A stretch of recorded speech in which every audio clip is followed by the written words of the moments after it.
Welcome to the podcast with your favorite cash flow guys, Mike and Blaine, giving you the best advice while having a beer. When you're running a business, there are problems every day. Let Mike and Blaine help you out and guide your way. Cheers to the good times with Mike and Blaine for business, beer, and BS.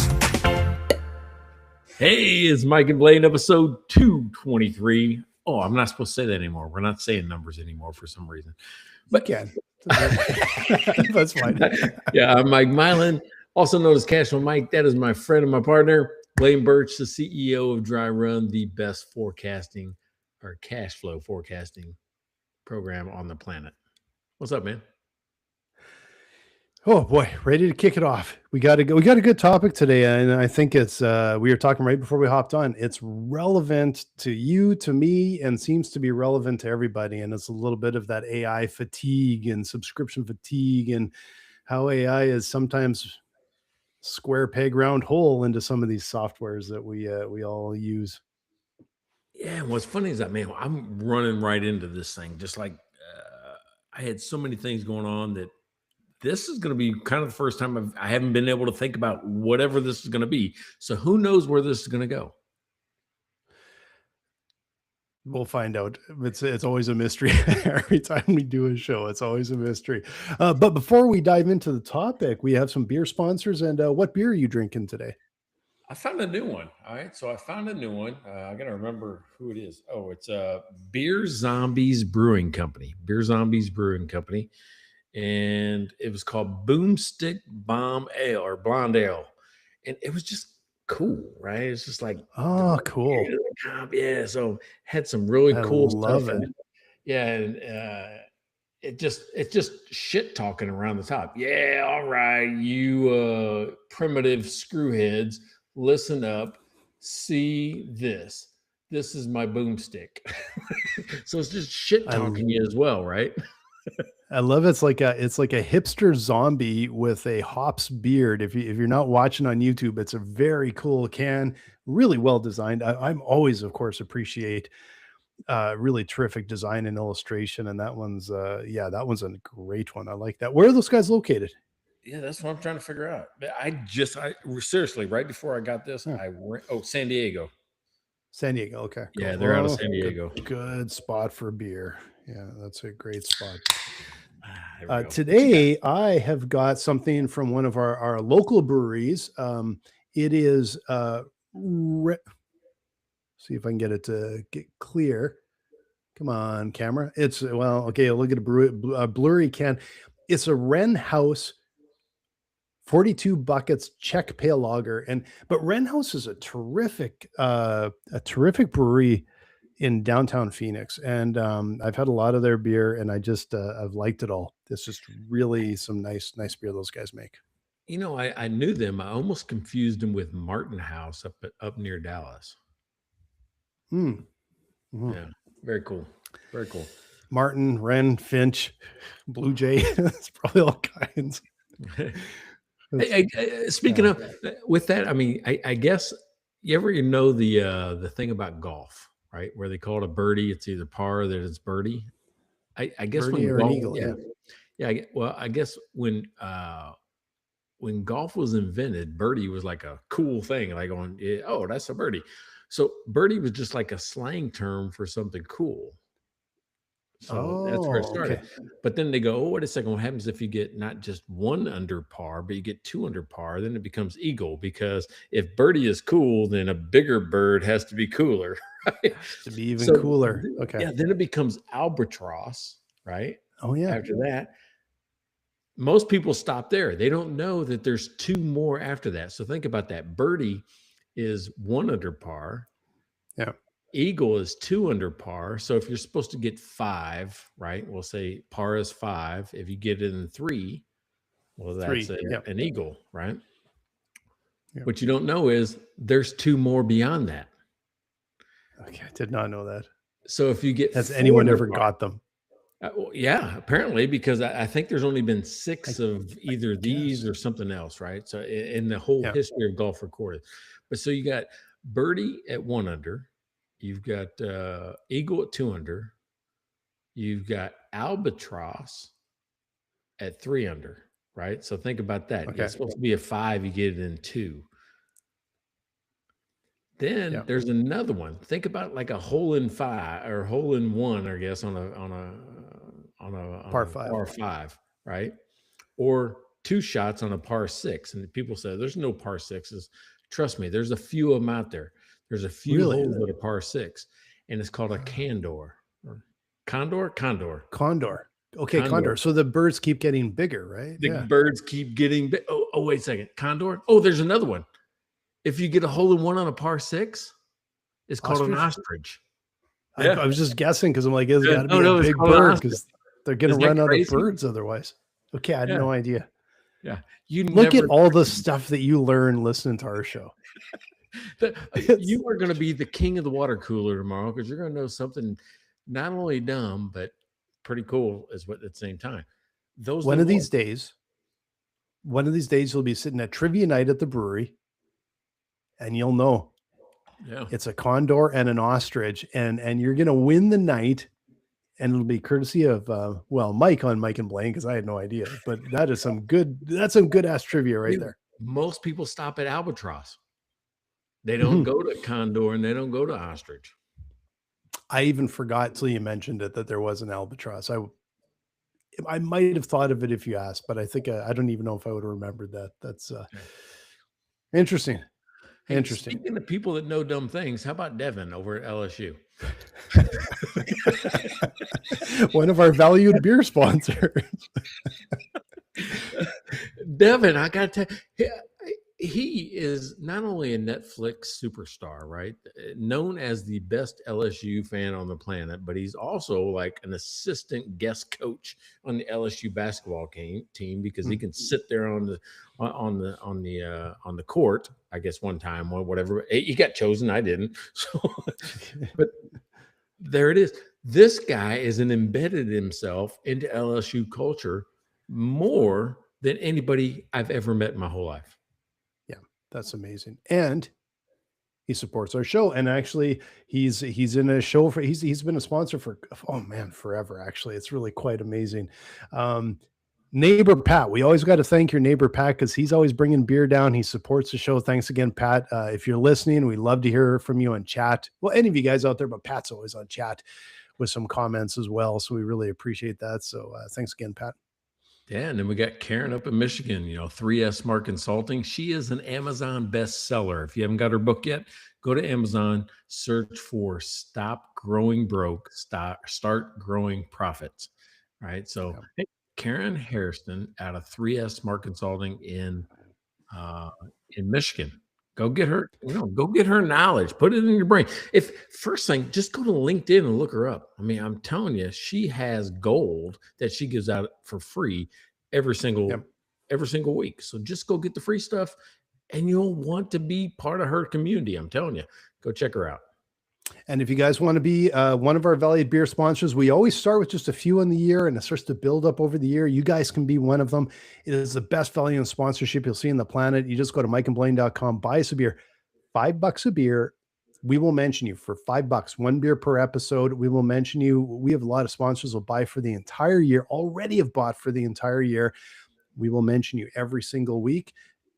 And you can even show up at Mike's place or my place and just bring us beer because we'll accept that too.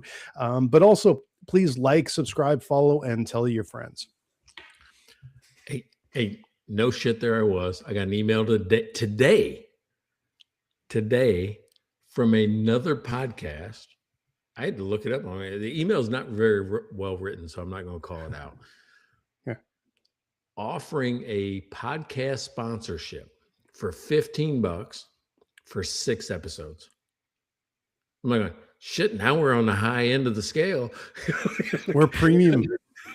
We're premium over here, right? And we've had a million view clip. Actually, it's probably close to 1.5 by now. Yeah, 1.3. 1.3. Yeah. Because I checked 1.3 million views on one of our clips. That's our leading clip. So, and you never know. you might actually be somehow featured on a clip. So, you just go buy some beer, sponsor the show, support us, and you never know, you might be the superstar in one of our clips. Never know. Never know. So, all right. So here's the thing. Here's what happens. All right. So if you guys are just tuning in, 2026 was a pivot in Mike and Blaine. It was a pivot towards topics that people are talking about. Topics and things that are happening. I didn't realize this. I felt it. I didn't know people were talking about it. I'm like, oh, well, shoot. No wonder I felt it, because people are talking about it.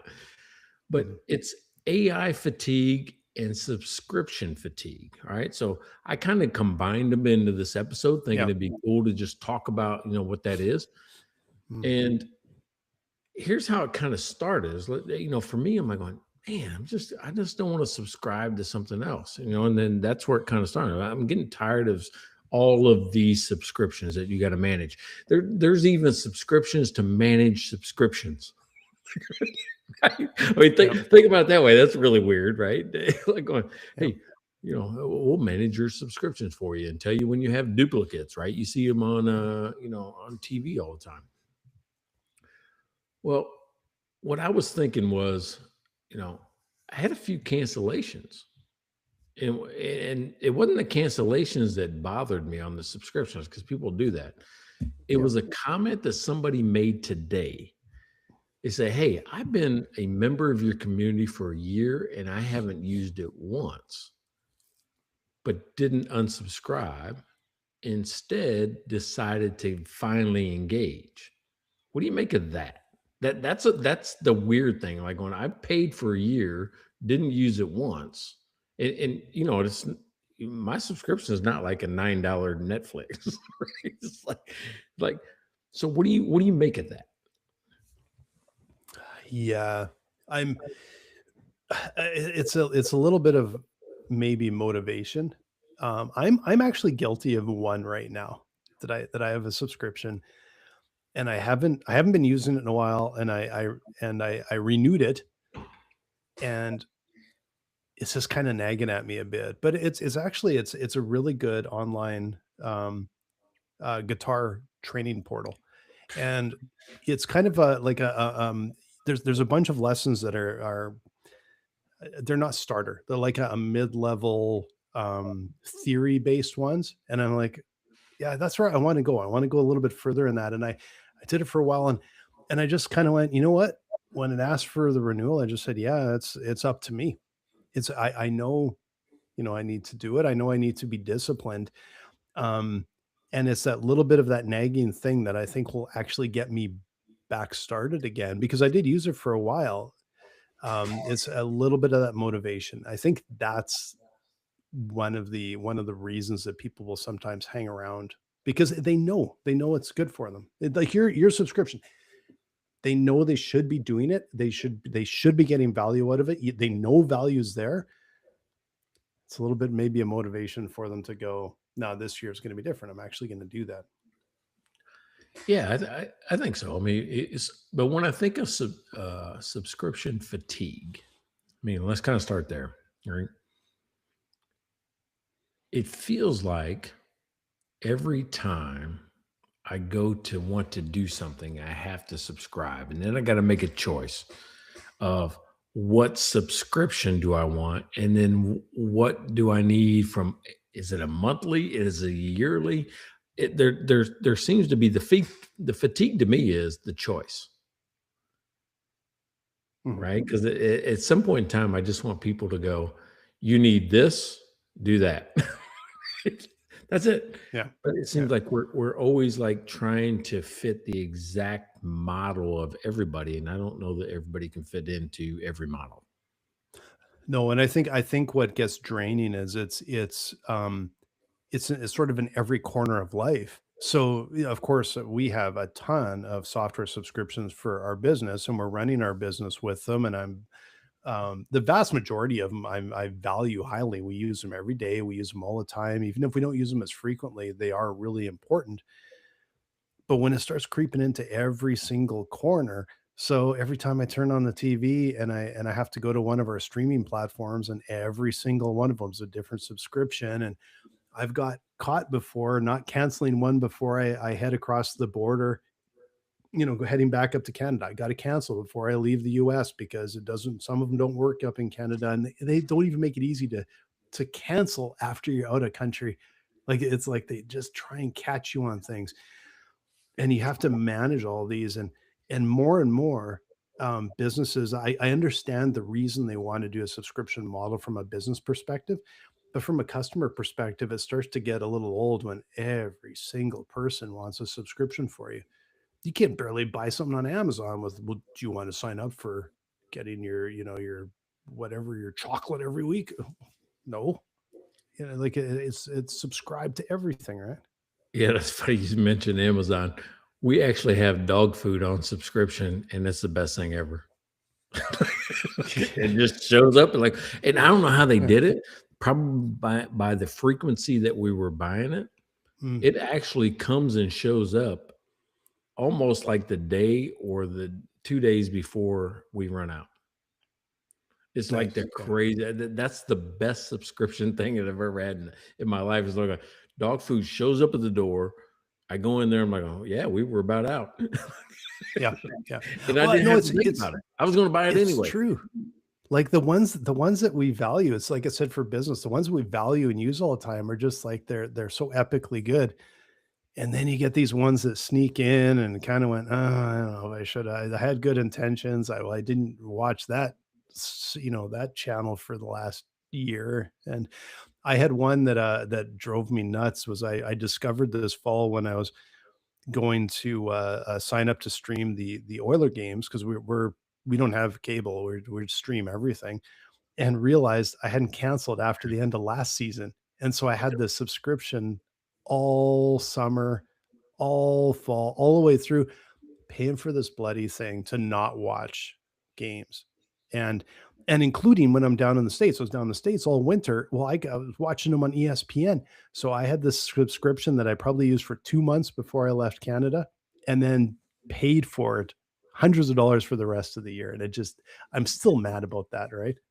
I I gave up on the NFL over that same thing. I mean, I don't know how many times I bought different subscriptions and still get blocked out of the games I want to see. Oh yeah, it's just I hate that. It's blacked out in your area. Why? Yeah. Yeah. Yeah. I actually get the Phoenix games when the Oilers play Utah, because Phoenix moved to Utah and they still black out Phoenix. I can't watch the game that's in Utah. It just is so aggravating. Yeah. So here's, what I'm thinking, right? The whole thing today started off with a conversation I had with Courtney. I'm at my computer. I'm having a conversation with 3 AI bots Mm. and 3 outsourced contractors all at the same time. I'm like going, damn, am I a kind of a bigger company? Am I because I got chat, I got base 44, I got Gen Spark going all at once on just AI.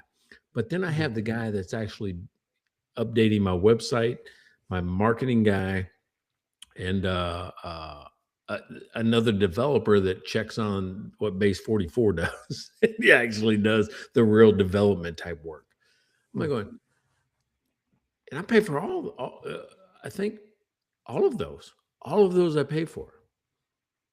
So I Mhm. can see where somebody gets fatigued with, damn, everything I do, I have to pay for. There's nothing I can just do and say that, I run my own company. There's always somebody else I have to pay. Yeah. Well, and it's the AI fatigue is real, but it's creeping into so many other services and so many other softwares that we've used forever. And now you can't open up a piece of software without it trying to punch you in the face with, try this, try that. Here's our beta, pay more to have this AI thing. Yeah. And I think a lot of it seems like, I think I said before, a square peg in a round hole. They do it because they think they can, and they justify it without ever talking with the customer. They don't know what the customers really want. and it just gets really aggravating. And you know, like, it's amazing. AI hasn't even gotten close to being mature, and people are already fatigued on it. And like, AI slop is now the uh, and I did hear, I don't know how prevalent this is, but I did hear that um, this term AI slop came up and it was being used a lot. And someone in their wisdom at Microsoft went on X and requested that people stop using the term AI slop because they thought it was disrespectful. And Wait within a second. seconds, Are you they saying slop with a P or sloth with a TH? slop. Oh, I thought sloth because it's so damn slow sometimes. I'm Oh, like, no, no, no, like just a, it just you slop, know, like, yeah. just garbagey, like, um, it's never, especially when it's pictures and music and art and things like that. It's just they people have just said AI slop, and they can recognize already. It's like, this is crap, right? Um, so Microsoft, then this is, you can learn from this. So they actually went and said, "Hey, quit," complain to people that they shouldn't use AI slop. And within seconds, someone had coined the term micro slop. So now there's a bunch of micro slop prayers going around and hashtags and everything.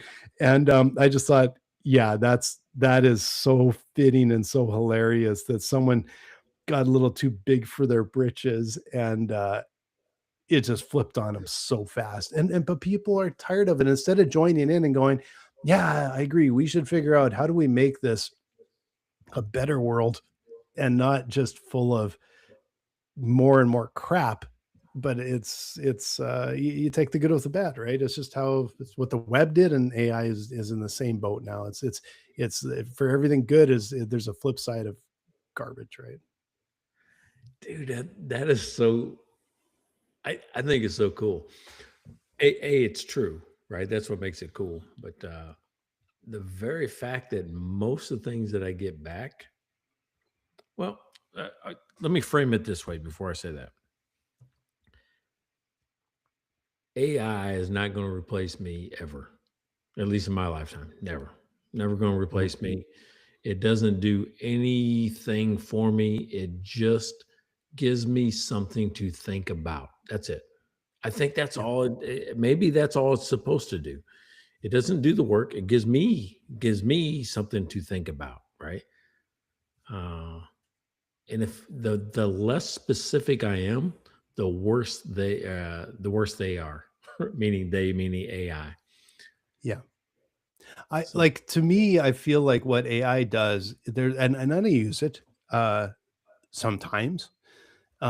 What it's good at, it can just be it's like things that aren't that important, and it can be a really good time saver, and it can do something really well quickly. But I kind of characterize it a bit as, I'll do the home renovations, but AI could take out the garbage. Right? Like, it's like some of the stuff that is not high value, like, yeah, I can do it, but it's a task that isn't high value. Let AI take a transcript and turn it into some notes. Okay. Is it be perfect? No, but it's good enough, and it saves a ton of time, right? So there's things that it does that it's fine at, but it doesn't replace the high level connected, uh relationship driven, insight driven, making, like I said, connections from things that it can't make a connection and figure out why these weird things actually do matter and go together instead of they don't. I don't think it's ever going to be very good at art, or I don't think it's ever going to be good at, making movies and things like that. Like, maybe some bad dialogue superhero thing, but with real depth, no, it's not going to be able to. all right, here's what I think it did well, right?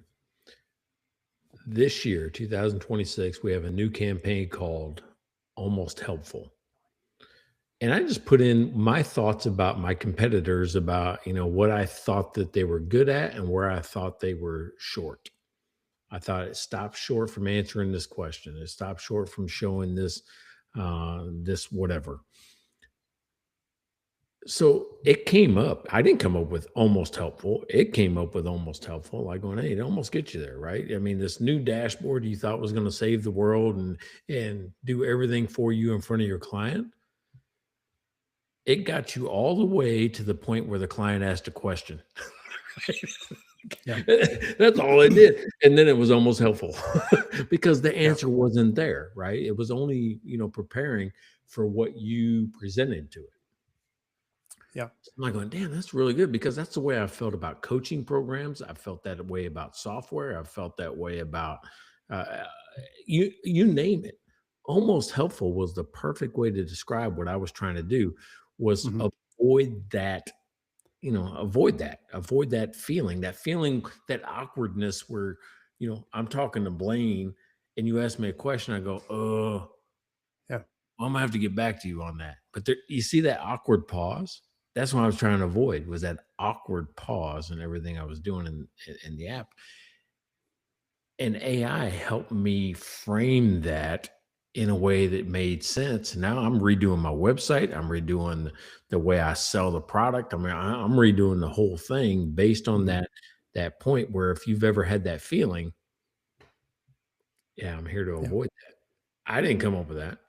But I gave it the Mhm. information to help me think through the problem, and it came up with it. It feels like the difference between knowing and understanding, and I can relate to that because there's I do software demos quite often for people that come and want to take a look at dry run, and there is such a fundamental difference, and I can pick it up almost right away. Mm, We have a CFO come in. Sometimes, sometimes we're talking with controllers and they'll come in and they'll be in a business and they understand the issues of the business. They understand the problems. They're like, and they come in and they're like, this is what I'm doing to solve this problem. The CEO, the management team needs this information. I have to be able to show them this. I have to, and they know it. They know it. They know it. And we're solving that problem. And then every once in a while, have someone come in that wants to, it's this group that that you deal with a lot that wants to become an advisor, and some of them are just looking for a shortcut or a checkbox. They don't understand at all. They just say, well, can it run this report so I can automatically email, basically, can it do everything for me, automatically email it? And I'm just like, you know mm. wipe my hands of everything. um that's the group. You can't ask them a question, they're not necessarily delivering what the business sees, what the management team needs, because they really haven't taken the time to listen and really understand it. That's, I think, where AI is going to sit, is like it can kind of put something together, but it can't answer questions, and it can't make the connections. It can answer a simple question like, hey, what's our, can you grab this from our P&L? What's our revenue for the last 4 months or whatever? It can do that. But the management team needs that information to be able to go, okay, let's figure out what that truly means to us as a business and how that's going to help propel us forward. And that's, I think AI can give some insights here and there, technical insights, but I think that's where it will start to falter at any point after that. Yeah, that's a perfect way to explain what I thought was it's never going to be me. It's just going to help me think. It's going to give me data. I still have to do the Mhm. thinking. Yeah, But, exactly. Yeah. yeah. It's a time saver on grunt work. And that's, well, even like dry run, we sometimes will save people. They'll have a whole finance team. We'll save them out, each member, hours a day. The hours we're saving them is grunt work. It is copy, paste, test, make a calculation, make a, all the stuff that's done in a spreadsheet, try and make it work, try and explain it. It takes all of that mess away and it says, this is what you're looking at. This is what your data says. And you go, oh, let me sit back and figure out what this actually means. And let's go have a conversation with management about what this actually means and make it into something that's actionable. And that's the challenge with AI is I don't know if it's very good at discerning, like it's garbage in, garbage out, and has good information, has bad information, and it just blends it all together into this gray slop at times. Um, and so how do you get something that's super focused? If you get something that's trained and super focused, it's like a ultra specialist, a scientist or something. But it doesn't mean that it's good at anything else. At the big picture CFO, CEO type uh, thinking that you need to be able to do to run a business. And so I agree with you. I think it's going to be a valuable tool, but I think it's got to settle into its place. And it's proving more and more where it breaks and more where it's good. And I think people have to discern that and make those decisions. Well, and that's part of it. Some of us been hyped up and told us that this is the thing. Computers are smarter than you. It can take everything you think, know, do, make, whatever, and make it better and tell you what to do next. It's not there. No. I don't know. I can't say that for real, but I think it's a long way from it. I think it is, but if people are already revolting against a lot of what they say is junk, how are they going to respond? How are they going to respond when it starts potentially taking jobs and then doing a crappy job at it too, right? Like, so there's some things where it's like, yeah, okay, whatever, it's fine. There's all sorts of things. The car took away jobs, also created a whole bunch, right? Like there's things will move around and shift. I'm just not convinced. Like when these AI researchers say there won't be a single job in 6 months, or there'll only be 5 jobs in 6 months, I'm like, you don't get out of the house. Like you have no idea. People are going to go, no, screw that, not doing it. And business owners are going to say, I'm not going to fire somebody or lay somebody off just so I can save 30 cents or save a little and then have a crappy job. Like, no, I don't think the world runs that way. Some people are, super evil, but I don't think everyone is, right. Well, I mean, there's always got to be a balance, right? If you're going to have people, you can't, especially in software, I need people to buy my software, which means I need you to have a job. Exactly. Right. I mean, it just comes down to that. I mean, the government's not going to buy my subscription for you. No, exactly. I think there'll be things will move around. As always, any sort of technological shift, jobs move around and shift around, and it's like there's fewer jobs over here, there's more jobs over there, and it's good at this, crappy at that, right? Well, you know what? That's an economist theory. Like, oh, we shouldn't lay off these people because they won't have anything to do. No, they just find something new to do. That's all I have. Yeah. I mean, think about it. The big headline I've seen this week is what 16 or 17,000 jobs that Amazon is cutting. We'll say across Amazon. That probably ain't even a dent. Yeah, I don't know how big their staff is, but it's absolutely epically huge. Yeah, I mean, but it seems like a lot when I hear 16,000 jobs or whatever. That seems like a lot. But if it's across the United States, it might be one person in every town, got laid off. Yeah. Well, it's still is a lot of jobs, but I wonder if it's if you looked, I'd be curious after a year if you saw 16,000 jobs disappear and within a year 18,000 created. They're just different. They're different. There are different roles that have come up that they went, we need roles now, right? Yeah. We people evolve. I mean, if you were a typewriter repairman, there was probably a point in time when you lost your job and had to go learn a different skill. Mm-hmm. That's life. That's what's happened since the beginning of time, right? Like, hey, Joe, we don't repair typewriters anymore. Maybe you should learn how to code or, plumb, or it doesn't matter what you want to do.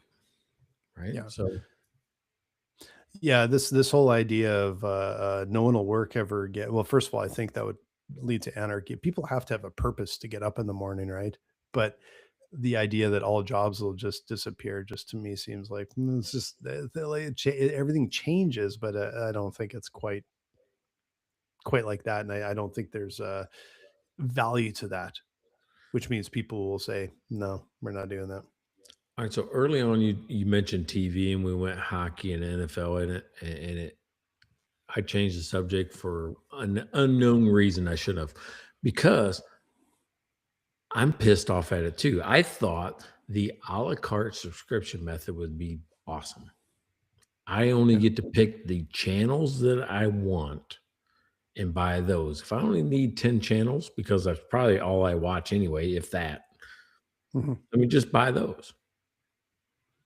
Instead, we got pushed into, instead of one cable model, we got pushed into 10 cable models where I still have subscriptions where I'm getting the same information and channel or shows on different subscriptions. Yeah. And Yeah. still 90% of the stuff that they have, I don't watch. Yeah. We have subscriptions to, I don't know, probably 4 or 5 streaming services. And we watch, like, on this one over here, I might watch the hockey games. And this one over here, there's 1 or 2 series that we're watching. This one over here, well, they have another series we're watching. And you know what we tend to watch, oftentimes the most, like, might be have quick half-hour lunch, we'll throw on Pluto. It's free. It's just streaming sitcoms on Pluto for free. And it has some ridiculous ads, but doesn't cost a dime. And we end up watching it more than a lot of trying to find something on a streaming platform and YouTube. We watch YouTube probably more than anything else. This is what that's where celebrities are going to lose it. That's where big production companies are going to lose it. Is that Courtney spends more time watching reels and stuff like that than anything else. That short form content that, it may be a few minutes here and there, but it's just one after another, and it's made by people like you and I. That's way better than any production that, I mean, not way better. It's different. It's just different. Right? It's a different one, but I can see people moving that way, right? Like, hey, we're tired of the big companies trying to dictate what I can see, what I can watch, what I want to do. Most of us don't want to watch news. Most of us don't want to be influenced. Even sitcoms and all that try to influence us some way. I just want to see people doing dumb shit on the video. Well, that's trying to influence too. There is no clean content anymore, right? Like it's all trying to influence you in one way or another, right? And I think there's just different. Every conversation in your life is. Yeah, but I think even the type of content, like sometimes we'll want to sit down and watch some longer content, sometimes shorter, sometimes, and the the ones we pay for, the content can be really high quality, except when you got like a bunch of these and you're paying for it every month, the only alternative is, well, I'll just buy episodes. Well, they charge so much for the episode. It's like, well, might as well buy the whole freaking thing, right? And it's just it's such a crowded space. What you hope doesn't happen is that it just gets to the point where, and I think that's what's happened with TV, with a lot of reality TV, and that it's just turned to what is the cheapest way to grind out crap that gets enough viewers that we don't have to do anything that's actually hard or high quality because it's too expensive, right? Yeah. So, what's funny is I saw Mike Myers talk about the Canadian accent, where Canadians know when to talk and when not to talk based on the inflection of the end of the sentence. It's like, as you're talking, it'll go up as you're still talking and go down when it's time for me to talk. Is that what you're doing to me right now? I guess I've never heard Mike Myers talk about that, but you're taking cues. Well, but that's not a Canadian thing. That's like a person who talks thing. No, he said it was Canadian. He says it was the thing that made Canadians and how they conversed. That makes no sense to me. Well, how else would you know? Like, if you could tell when I'm starting to end a sentence, right? Like, yeah, because you always say right. You always go right. I guess I should say A. All right, so back to the real stuff. All right, but here's the thing, right? With the subscriptions, I think, I when you say talk, when you talk about the people that are watching the reels versus watching the shows, don't you validate your time based on the time that they show you the movie's worth? If it's 3 hours, if it's 2 hours, if it's an hour and a half, if it's 30 minutes or 20 minutes, whatever it is, I'm more gravitating right now to 40 minutes and less. Yeah, I will say we don't watch a lot of movies, and it's probably mostly on me because I look and I'm like, nope, can't sit still for that long unless it's a movie I really want to watch. Um, and we rarely go to theater because I don't find that there's anything there that makes me the stuff in the theaters now. I think it's all they have to make their money, which means it's retread with superstar. A lot of it is very uninteresting, formulaic. Just they're so scared of losing money. I don't think that's where the best content is, right? I don't know that I've been to 10 movies in 10 years. No, I haven't been. There's no way. Yeah. So, but to me, I'm talking about my time. If I sit on the couch and we call it the retreat. If I sit on the couch in the retreat and we choose to watch something, I'm more likely to pick a 1 hour or a 30-minute show. Now, I might watch 3 or 4 of them, but if it says 2 hours, I'm probably not going to watch it right now. I don't know why that is. There's a mental block in my time. Yeah, no, it's the same thing. I tend to pick sort of shorter ones, and after watching a show or two, I'm like, yeah, I'm just gonna read a book, and I'll pull out a book or whatever. And the only thing I watch that's actually long form is like a hockey game or a football game, an F1 race. I'll watch the well, unless it's a crappy game or whatever. I'll generally watch like a game, which is a longer form. That's kind of it. Otherwise, I tend to fade after a bit. All right, so I'll give a plug to a movie. I think it was on Apple TV, but I saw it on the plane. I saw it on the plane from San Antonio to Utah. F1 with Brad Pitt. I'm like, Yeah. "Oh, I got time. I'm on the plane. I'm like captive audience. I'm like going, yeah, I'm gonna go ahead and get it. Surprisingly good. I actually liked it. I It was actually a fun finished show. it. I couldn't Yeah. finish it on one flight, so I finished it on the second flight. That's how good it was. Yeah.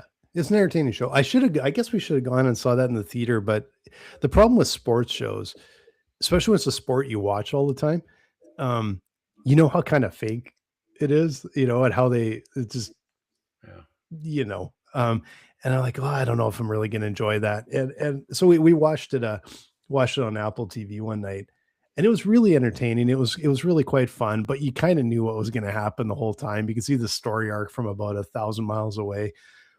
And the racing scenes were great, but also Hollywooded up a little bit though too at the same time, right? But it was better than I expected, to be Yeah, honest. but I wasn't looking at the racing scenes, right? Because I was looking at the story, and I actually liked the story. Mhm. Yeah. You It know, feels like Brad, it's the same story that is like it's probably been done 20 times already in slightly like different genres, but it's a good story. The old guy comes back and there's the young rookie and he mentors the rookie, and he yeah, comes through in the end and all that kind of but it stuff. wasn't like okay. So I was surprised at the end. Spoiler, spoiler, spoiler. Don't shut off this podcast if you're listening. It wasn't that he achieved greatness at the end. He just went back to what he liked, which was Yeah. I'm going to show up at the next race. I did like that. I thought that was cool. I thought that was a good way to Yeah, because kind he of could wrap have it up. Yeah. easily became, the big supermodel of F1 Yeah. and, became bigger than life. And he walked away from it to do that. To do that. Yeah. Yeah. I thought that was kind of fun. That was kind of a cool way to end the show. So yeah, it was entertaining. I kind of wish we would have gone in the theaters. I just, I just kind of like, it's going to be so fake and elevated. And it was to a degree, but not as bad as I thought. That's not a show I would see in the theater, right? Like Top Gun Maverick, I'll see that in the theater, right? Yeah. Avatar, I'll see that in the theater. F1, probably not. I think that would have been cool, kind of cool in the theater, but Yeah, I don't know. Yeah. they The don't car spend. scenes and stuff. Yeah, they don't spend a lot of time behind the car though. No, some. Yeah. I don't know. There hasn't been a lot of shows in the last, I don't know. What was the last show we saw? Dune, maybe.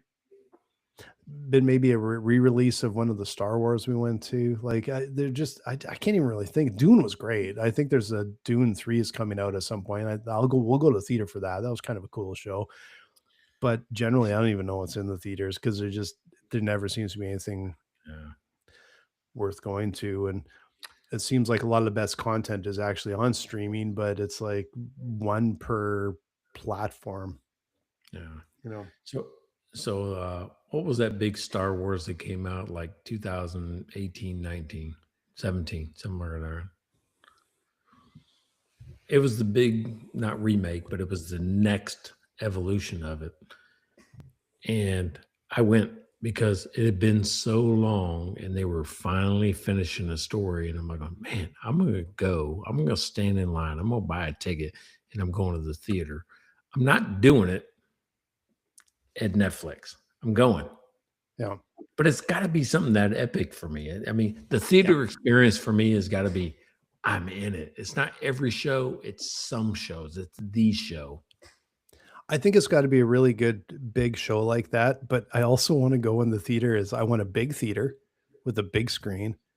I also want it pretty much empty. And I want the ones where you get the chair and it can kind of lean back and they serve beer and they got like, it's got to be the whole thing. If it's not, it's like, I'm not going. It's got to be the whole thing. It's got to be the epic theater, epic show. And I kind of hope I want to go like in an afternoon matinee when nobody's there and we could just sit in the back and, no one around or barely anyone in the theater. That's a fun way to watch a show. See, that is totally anti-entrepreneurship. Well, that was entrepreneurship. That is so selfish. That is so selfish of you. I don't think it's anti-entrepreneur. I actually recommend it for entrepreneurs because you guys need to have a little bit of a break. You got to get that mental break. You got to relax a little bit. And going to a theater with 5,000 screaming kids, that's not relaxing. No, but what about the person that owns the theater? Yeah, well, hey, I'm going in the downtime. I'm going in basically happy hour. So I'm giving them money at the time when no one else will go. And they're full during the prime time. So I'm filling in some of those gaps. I'm bringing in those dollars when it's the slow time, right? Or they could just close and only show 7s and 9s like they did when I was a kid. Well, if they did, then I would have to go to the 7 or the 9, but I'm not. I'm going to support them in that 4 o'clock afternoon slot, right? I just thought it was funny. You're like, I only want to go when you have no business. I want to go when nobody else is paying you. This is the best time to go. And I want wait service, and I want you to pay for the royalty of the movie, and I want you to I want give me a reason to go to a crowded theater and I'll go, but you have to have better content than you do, Yeah. But it's the same thing. I like going to happy hour because it tends to be a little bit quieter. Yeah, I support the guys, so Yeah, when the cost per customer is $1,000, you want to pay $12.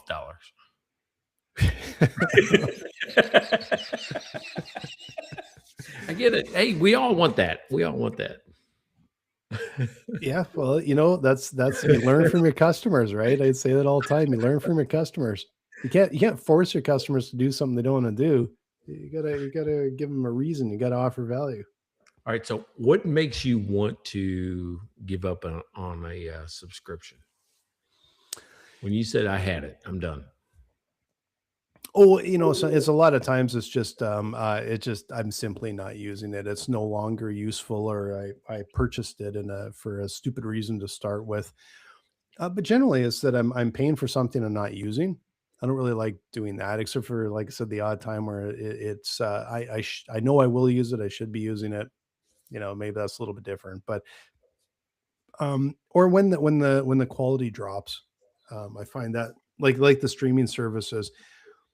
I watched your good shows, and then I will tell you, like, we haven't had Netflix for a few years now. We have a bunch of different streaming ones. We haven't had Netflix, and it was when they jacked their prices up, and they jacked their price right after. I'm looking and going, there's nothing good on here. Like, I've watched the things that were good, and now you're jacking my price up. So we canceled it, and we haven't had it for a long time, and we'll go back to it if I hear, oh, there's something you really need to see on there. But I wonder if jacking their price up, like, how much it actually affected, like how many people actually left and went, nah, I don't really need it. If Yeah. that was the impetus to just go, yeah, go somewhere else. So the person that made a push, or not the person, the company made a push to me is Prime, right? Because they got a lot of stuff. Did you ever play the video game Fallout? No, I'm familiar with. I've heard of it, but I've never played it. No. All right, so I did. So I'm watching the series, right? They're in season 2. I'm watching the series. I'm like, damn, this is really, really well done. Because they took I don't care if it's down to the bottle cap or it's down to a sign. They have really done a good job mirroring, the spirit of the game. Mhm. I'm hooked, kind of hooked by it, and Oh. Would it be something I would enjoy having not played the game? oh yeah, no, it's a story, right? I mean, Okay. you would like it, but just know that all the little details are what the people nerd out on, right? Oh, okay. Well, I may have to check it out. See, Amazon, I find Prime is an interesting one to me. Like, the Clarkson's Farm is the best series. We're in season, I think season 4 is coming up, or 5. I can't remember. 4. Um, I think that's been one of the best series we've watched in years. It's terrific. It's so entertaining and so fun. You actually learn a lot about the farming industry and everything. Yeah. Um, and But we get Prime because we just have Prime to deliver shit to our door, like to deliver whatever we've ordered, and it just comes on Prime, comes for free shipping, basically. That's why we have Prime, and yet it still has some of the best content on their streaming channel. Huh. So we did get a chat, and apparently it's from me, even though it's not from me. It's from apparently my marketing team that says, "We all going when Blaine goes." Whoever chatted I'm not that, sharing when we're going, but a yeah, nice try. yeah. So anyway, good job, marketing team.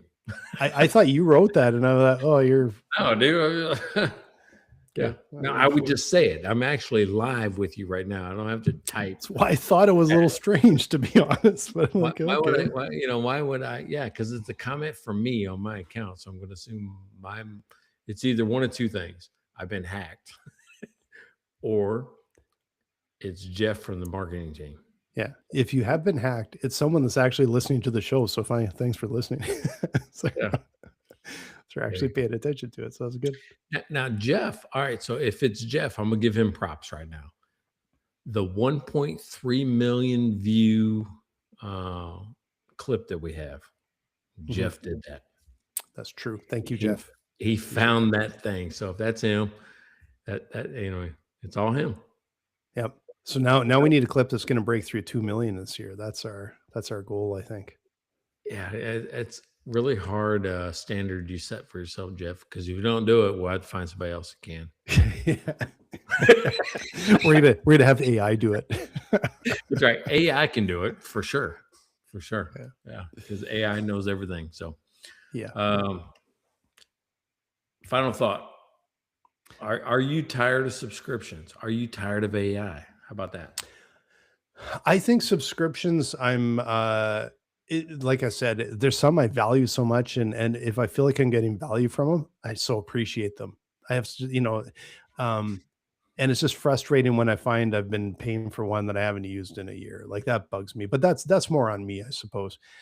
AI, I think, is starting to annoy me at times because there's so much, like I said, this AI slop. There's, yeah, I'm already getting tired of it. I think people are getting tired of it. It's like, just show me something real.